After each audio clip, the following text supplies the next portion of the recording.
Hey everyone, how you doing? This is Amon Green, Green Bay Packers all-time leading rusher, and you're watching Packers Total Access Live, your daily source for Packer content. Go Pack, go!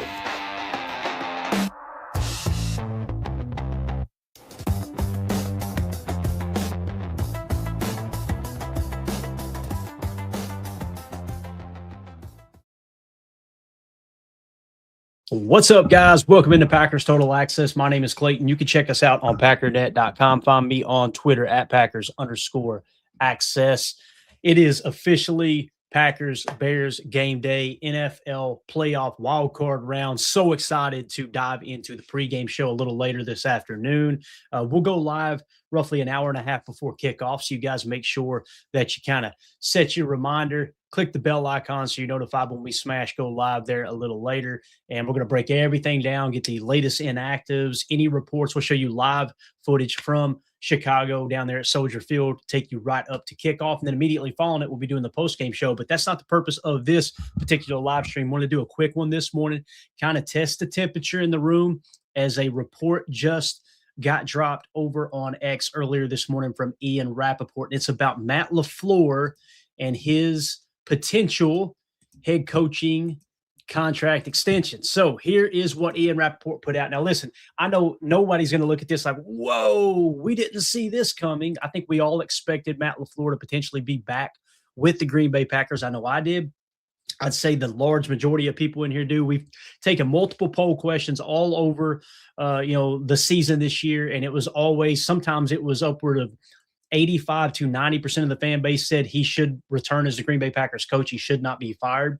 We need to do a poll question on contract extension now. Maybe we'll do that during the pregame show. But nonetheless, the vibe is 85 to 90% of the fan base want him back in Green Bay. And if you go on to X, and I see everybody commenting about social media in our YouTube comment here, it can be a cesspool, right?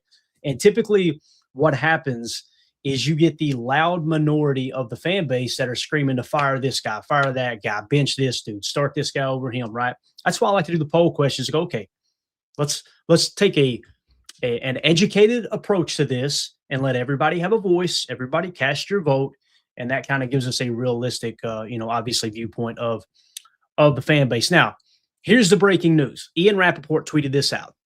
The Packers and coach Matt LaFleur will meet shortly after the season ends to discuss extending his contract, with both sides, I repeat, both sides hoping for a great outcome. So who does Ian Rapoport work for? Anytime you see a tweet go out, guys, anytime you see a report, breaking news, whatever, the first thing you should do is analyze the source. Who is the source here? Well, first of all, who's the reporter, I should say? Ian Rapoport. Who does Ian Rapoport work for? Who is his employer? Okay. He doesn't work for the Packers specifically. He's not an individual, what do you call it? I'm trying to think of the right term here. He doesn't own his own media outlet, right? So he's not a privatized media source. He works for the National Football League, right? Ian Rapoport works for the NFL. Who is the NFL? The NFL, people look at NFL like it's Roger Goodell and he runs the NFL. The NFL is comprised of 31 owners plus our acting owner, who is Ed Policy right now. That is the National Football League. Okay. If they hire Ian Rapoport, then who does Ian Rapoport work for? He works directly for the teams, for the owners, right? So again, when you talk about the source, where did this come from? This came from the Green Bay Packers. So in my opinion, this is the Green Bay Packers sending word out there, hey, we're going to meet with Matt immediately following the season, and we want him back as our head coach, right? Now, money's going to become a factor, right? How much are they willing to pay him? Is he willing to test the coaching free agent market after next year if he's not happy with the offer they give him? I love this approach by the Packers, and you guys know I'm a big Matt LaFleur fan, but I love the approach by the Packers because what they're doing here is going, hey, we want him back. We're going to talk to him immediately following the season about getting him a contract extension. He's under contract for one more year, for those of you who may not know that, right? So with that being said, he's under contract for next year, right? And they're going to approach it. I think the way they're approaching this, like, hey, look, we want to sit down and give you a contract extension. Let's see how this playoff game goes first. That's what's going to determine the money, in my opinion. Now, that's not to say that they're going to go out there and and issue a pay cut to him. That's not to say that they're going to offer him less than his current contract. You guys know how the economy works. You know how inflation works. Everything's always moving forward, right? If you're a person that you've looked up at your last 3 or 4 job changes and you have went down in salary, you've went down in income, you're probably doing something majorly wrong. I think we would all agree. Anytime you take a new job, it's usually for more money, or how many people get an increase pretty much on a yearly basis, right? But nonetheless, I think this is perfect by the Packers to go, hey, look, we're going to sit down after the season to get him a contract extension, but it's kind of like not really putting him on notice, like you're going to lose your job, you're not going to be back if you lose to the Bears. I think we all agree. If he loses to the Bears, I don't think Matt LaFleur loses his job. I think he's going to be back next year, and the contract negotiations are going to continue forward. Here's the issue, though. If you go out there and you get beat by the Bears by 20 or 30 points, your value just went down tremendously on the next contract extension. Again, it doesn't mean you're going to take a pay cut from what you currently have, because that's just not how that works. If they were going to be willing to give him a pay cut, then that's them saying he's not the guy, and they would move on, right? So again, now if he goes out there, here's the flip side. If the Packers go out there and they beat the Bears on the road with 16 people on injured reserve, and the kind of cards stacked against them, if they go out there and they beat the Bears by 10 points, that value just went up again, right? So again, this article was written by Ian Rapoport. I'm going to dive into it just a touch. I won't read the entire thing, but then we're going to talk about some of the value of the contracts across the league with other head coaches. So it says, once the Green Bay Packers season is over, and they hope it's later rather than sooner, the plan is to act quickly for one of the organization's most visible and important faces. Sources say the Packers plan to engage head coach Matt LaFleur in contract discussions shortly after the season ends, with the mutual goal of extending his contract. LaFleur, whose deal expiring following the 2026 season, has a 76-40-1 record and is widely considered to be one of the better coaches in the NFL. The Packers visit the Chicago Bears at 8 p.m. There on Prime, blah, blah, blah, blah. You guys know what that. LaFleur is not coaching for his job tonight, sources say. I repeat, LaFleur is not coaching for his job tonight, sources say. Again, who is the source? It's the team. So it's probably Ed Policy or somebody close to Ed Policy right there in-house. I love this approach by the Packers. That takes pressure off. Like, hey, look, everybody in this organization that might go out there and play a little, oh, God, the thing we got going for us right now against the Bears is, to me, there's no pressure. Earlier this week, I seen people, and I won't mention the podcast, I won't mention the show, it was on YouTube. They were saying, boy, anybody, this was the exact quote, anybody who doesn't think there's more pressure on Matt LaFleur and these Packers than the Bears, you don't know ball. What the hell are you talking about? Got 16 people on IR. Nobody's expecting the Packers to go on this epic run and win the Super Bowl, and if they don't, everybody's on the hot seat. That's just silly. So again, when you look at how this lays out here in the reporting from an NFL employee, i.e. a Packers employee, essentially it's an extension of the Packers, LaFleur is not coaching for his job tonight. So whoever the hell said that, you guys can figure it out. You don't know ball, sir. You don't know ball. And I love the fact that he tried to smack the little fans or y'all don't know ball, and you ended up getting it wrong. That's just absolutely hilarious to me. But Packers CEO Ed Policy has worked with LaFleur for 7 years, which includes before he succeeded Mark Murphy in July of 2025. They know each other well. Policy, who has been with the Packers since August of 2012, was on the committee to hire LaFleur, and he has all the data points he needs. You guys remember earlier this year when there were media members that made a big stink about, oh, did you hear what Ed Policy said about not extending Matt LaFleur? Remember that, Jacob? I do. Yep. It's common with the Packers. Like, he had one more year left on his contract. The confusion that reporting caused really told the whole story to me, because there were so many people going, oh, man, Matt LaFleur's on the hot seat. They're not going to extend him. We're going to have a new head coach next year. Like, he's got one more year left on his contract. But the way the reporting happened, not all of them, but a good chunk of them, they made it sound as if Matt LaFleur was going to be out after this year. And it's just crazy that it was almost like they were trying to break precedent of extending a coach with 2 years left on his deal. That just doesn't happen. It hasn't happened in Green Bay to the best of my knowledge. So with all that being said, that's kind of the gist of the article there. We got Jacob joining us now. Just kind of breaking this down. A little cliff notes here, Jacob, on what we just uncovered, really. Packers and Matt LaFleur are going to meet about a contract extension as soon as the season ends. They said he's not coaching for his job, right? Matt LaFleur's coaching record with the Packers, 76-40-1. I think he's 16th all-time as it sits right now. Even after this a 4-game losing streak, right? With all the injuries and choosing to sit your starters and everything, you're still 16th all time in winning percentages. Wild. And then, of course, it talked about how Ed Policy has that long relationship with LaFleur. Some people are going, this isn't Ed's guy. Remember how they said that? They reported that too, Jacob. Well, this isn't Ed Policy's guy. He was on the committee to hire him, you knuckleheads. Like, how are we this bad at our job that we're reporting such inaccuracies? But anyway, Packers organization likes and respects LaFleur and hopes he remains with the franchise long term if talks go well. Matt LaFleur, Jacob, he may hold their feet to the fire and go, I want a bunch of money, right? So there's a chance that they don't reach a deal. Nobody's saying that. But this idea that Matt LaFleur was coaching for his job, man, it's why we caught a little heat by not talking about it more on the show. I know in the comments and stuff. But this is why we don't talk about that stuff. If there's merit to it, we'll talk about it. But I don't think any of us expected Matt LaFleur to be coaching for his job this year. Did you? No, not at all. And, the 4-game streak, it's not pretty, obviously. And would we like to have it a different way? Obviously. I think Matt LaFleur gets a lot of heat from a lot of the fan base that's completely unjustified. There are some things that if I wished, if I could push a magic button and, maybe make him more of a rah-rah guy, more of a Dan Campbell-esque type coach, maybe have a little more grit to him. That's one thing. I can understand that argument and I can hear that argument. But when, you get people just out there saying that he's not good, that he's a bad play caller, that he's not good at designing plays, that, he's not a leader of men. I just feel like those are you can go extremes on both sides. We have to take a step back and look again. With that 4-game losing streak, we're still the 16th winningest coach of all time. Up there with some pretty rare air Hall of Fame type caliber coaches.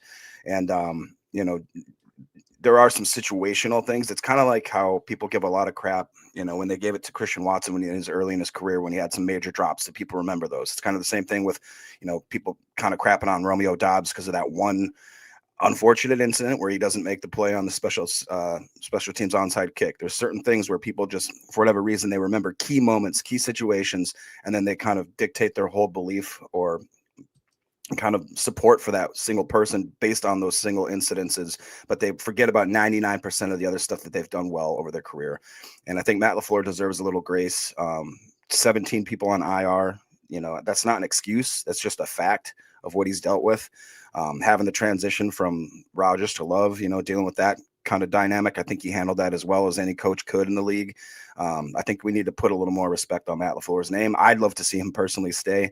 I know that I may be in, I don't know. I guess maybe it'd be nice to throw up a poll or something and see just simply, would you like to keep Matt LaFleur or see him go? I would bet that it'd be closer than you'd think. Probably 50-50. Yeah. I've done it multiple times, bro. And in some cases it reached 90%. Others it was hovering around 85. I think the lowest it got was around 80%. They wanted him back. So again, those people that are screaming fire Matt LaFleur, they don't want him. They are in the very, very, very, very small minority there. Josh Martin with the super chat. Appreciate you, buddy. He says, I'm happy LaFleur is staying, but we need a true OC. Yeah, some people say they want Matt LaFleur to stay, but they don't want him to call plays. I could not disagree more. I love Matt LaFleur's play calling. And it's crazy too. Somebody actually put a graphic together the other day. They did the research. People that say Matt LaFleur doesn't take enough chances, he's too predictable. The study actually proved Matt LaFleur was the least predictable play caller in the entire National Football League. Yeah. Now, it surprised me that he was the least predictable, but I definitely didn't expect him to be in the list with the most predictable, right? So that kind of caught me off guard, like, wow, these people, they really don't have anything to argue about there. But in terms of a true OC, I would love to have Mike McDaniel come in and be your offensive coordinator. I think that'd be absolutely awesome for the run game. The run game has flourished wherever he's gone. Now, as a head coach, you kind of throw that out the window a little bit because there's different responsibilities that come with that. But in terms of him being an offensive coordinator, boy, has he put together some awesome, awesome running games. So how do you feel about Mike McDaniel, Jake? Just a quick little answer here. How do you feel about potentially bringing in Mike McDaniel as your OC if you can make that happen? I would love it, honestly. He's a quirky dude, but him and LaFleur go way back. Don't they work together in Washington, if I'm thinking correctly, right? Washington, Houston. I think it was in Houston that his addiction surfaced, and he was pretty much out of football. And then I want to say LaFleur, and I could be getting my timeline mixed up a little bit. I think LaFleur went and stuck up for him to get him back in football. It might have been around Washington or maybe even Atlanta, somewhere around that term where they were, shifting around with Kyle Shanahan. But yeah. He went to bat for him over that addiction, and he got his life straightened out and everything. So Yeah, I personally think it would be really fun, really cool. You look at some of the packages, especially in the run game, like they have some very unique type stuff, and they've had a lot of success in Miami there with the run game with A-Chain and a few of the other young backs that they've had over the years. I think it'd be great. I think it'd be a little shake up and a little different. And obviously, being that those guys are familiar with each other, I feel like that they'd mesh well, kind of bounce concepts off of each other, different types of formations, different ways. And I agree with you. I would like to see LaFleur keep with the play calling. Just I think he's too much of a brilliant offensive mind. Again, one of those things. It seems like that everybody's held up on. Oh, he calls an inside run on 4th and 1. It's like, well, I think Ryan dove into that study as well, and it actually wasn't the case that it's you just know he's going to run it inside past the guard on 4th and 1. It wasn't actually the case. I think the first 3 that he looked up were not that case. Every now and then.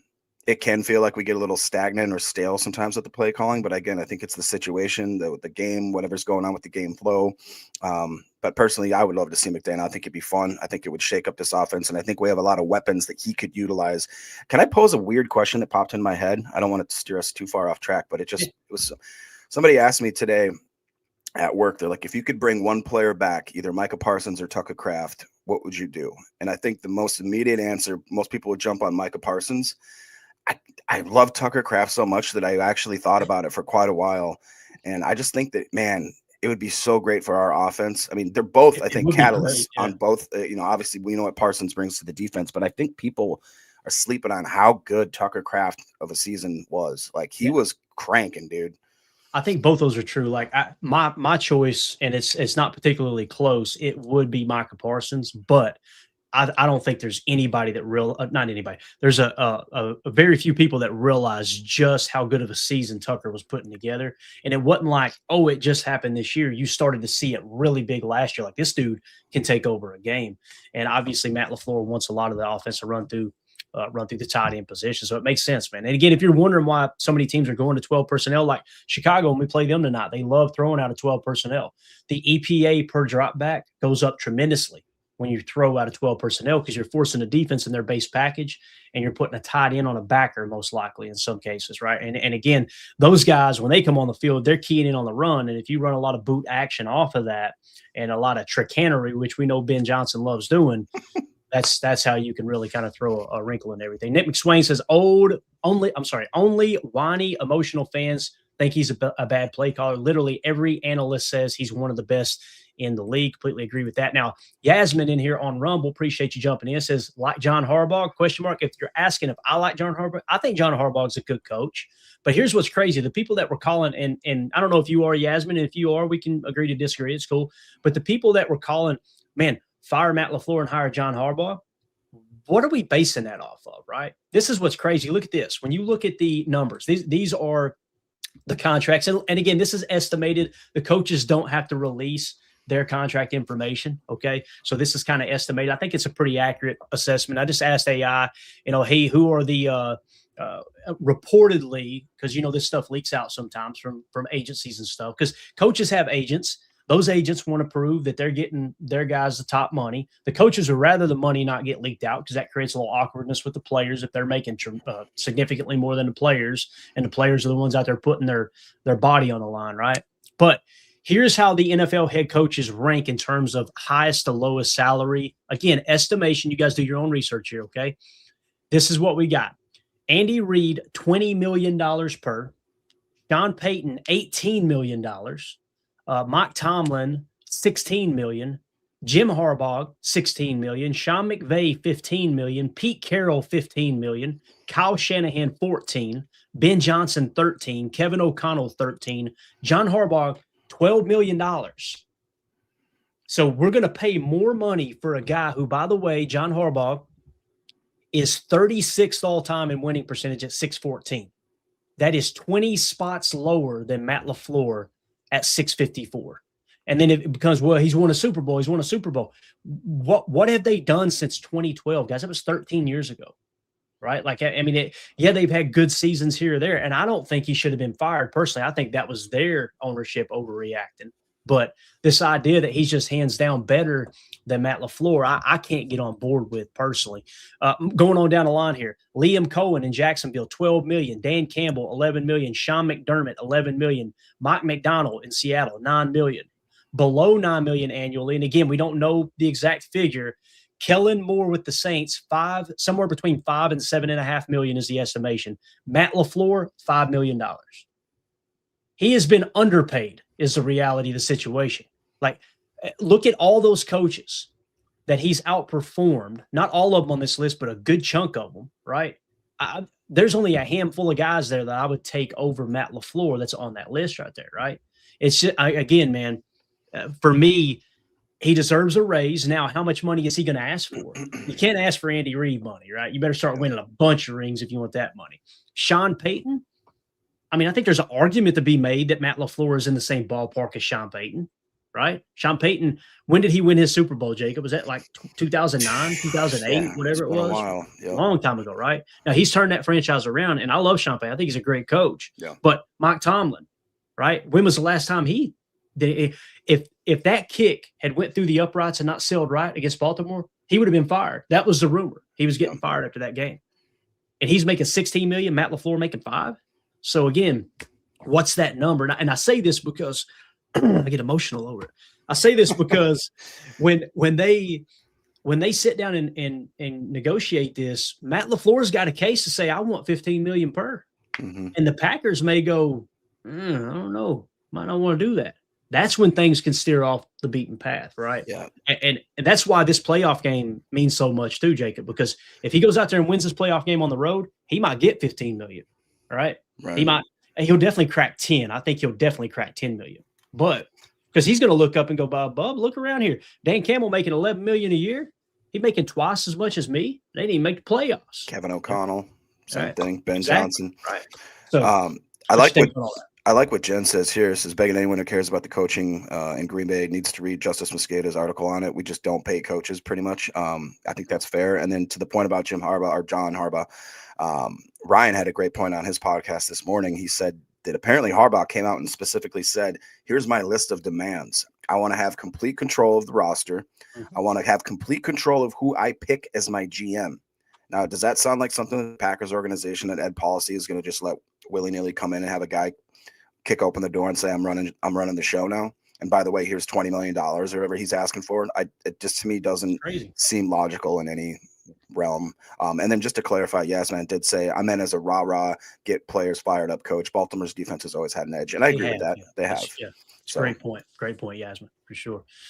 Yeah, so it's going to be interesting to see how everything kind of unfolds here. People are wondering how Kevin Stefanski's kept his job this whole time. It's because he's only making $3.5 million. That makes sense, right? Cleveland's like, we don't care about winning anyway, man. He's willing to go out there and coach for that much. Let's just roll on here. So, very, very interesting to kind of see how everything unfolds. That's pretty much all I got, Jacob. If you got any parting thoughts before we wrap this thing up, I'm going to go take care of some business, and then we'll get ready for the pregame show here in a little bit. Just to be clear, so everybody knows, what time are we starting this pregame show festivities today? So the game kicks off 8:00 my time is what it's showing on the old Google machine. So typically we go an hour and a half before. So that would be 6:30 my time, which would be 5:30 Lambeau time, right? Okay. So 5:30 p.m. Central time, we will go live for the PTA pregame show. And we'll take you all the way up to kickoff. We'll give you live shots over there at Soldier Field in Chicago. We'll give you the actives, inactives, any other news that might break between now and then. Really, it's going to be a celebration, guys. I see a lot of people stressed out over this game. Bro, in my opinion, we're playing with the house's money. Like, I agree. If you had told any fan, all those fans that think, oh, God, we need to fire everybody, we need this, they underperformed. If you had told them at the beginning of the year, hey, you're going to have to play a good chunk of the year without Tucker Kraft, without your starting center. Christian Watson's going to be out until November, right? You're going to finally get him back, and then you're going to have injuries in the wide receiver room like crazy. Michael Parsons was supposed to be the huge difference maker, right? And I believe we'd agree he was. You're going to be without him coming down the stretch too. He's going to tear his ACL in week 14. Would they still have that same energy? They would. So when you get caught up in the season, it's like you want it bad. I want it bad too. But at some point, we got to have realistic expectations and go, okay, this is an uphill battle. And that's what I said a few weeks ago. kind of running out of gas here, boys. Like, and it doesn't have anything to do with the players' effort, their energy, the talent. We're simply playing. We've got practice squad players on 3rd and 4th down in crucial situations, trying to make plays, win ball games, Yeah. right?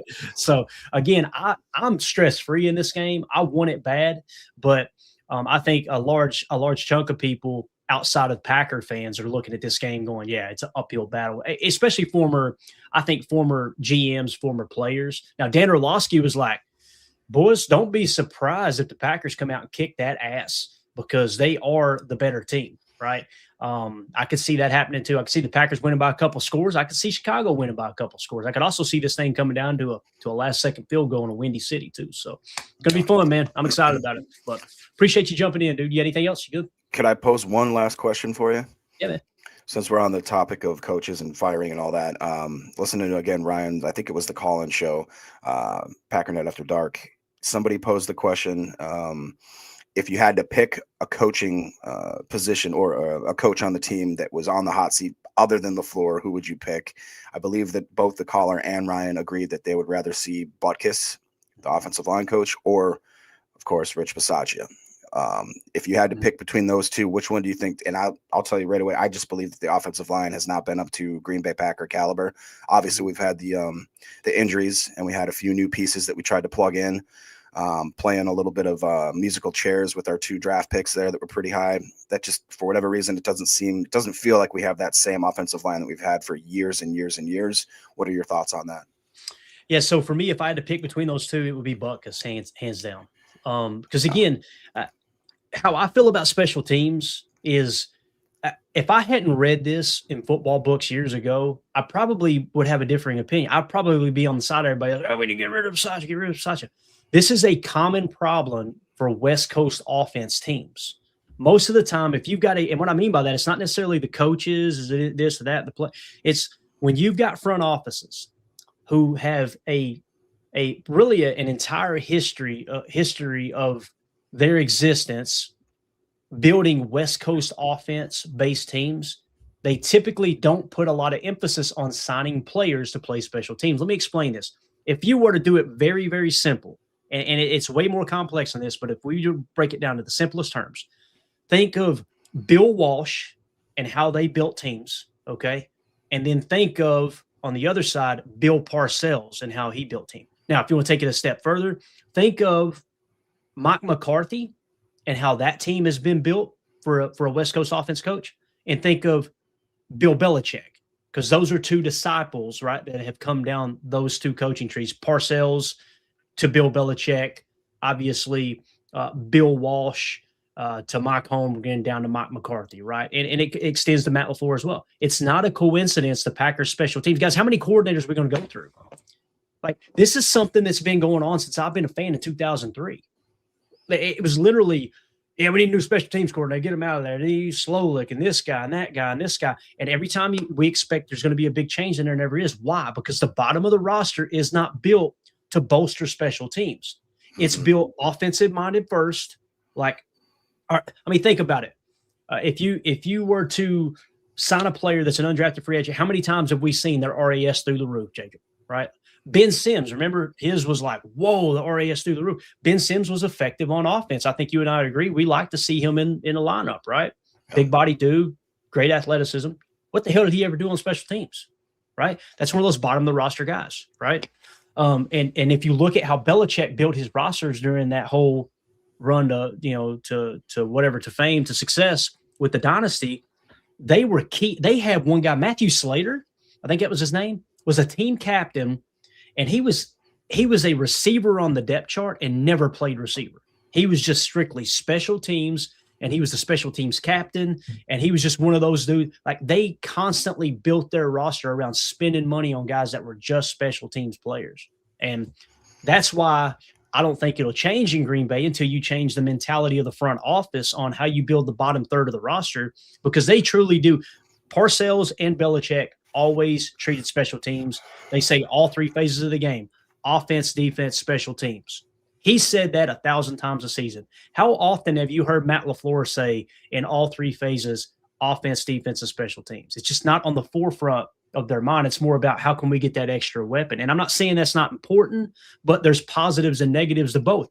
You know, you look at Belichick and how they won those early championships before Brady was good. Yeah, everybody wants to give Brady all the credit. Brady was cheeks early on, and it was Belichick's defense that was winning things, and it was special teams. I mean, he said it for years. The best player on their team while he was there was Adam Vinatieri. Yeah, you know, he said they were in the best situation possible in that Super Bowl. I think it was against the Rams, where it came down to a game-winning field goal. He said, "Oh, the game was on the line with our best player on the football field, and that was Adam Vinatieri." Because they really keyed on it. Now, think of the kicker problems we just went through. That didn't have a damn thing to do with Rich Bisaccia, right? It didn't.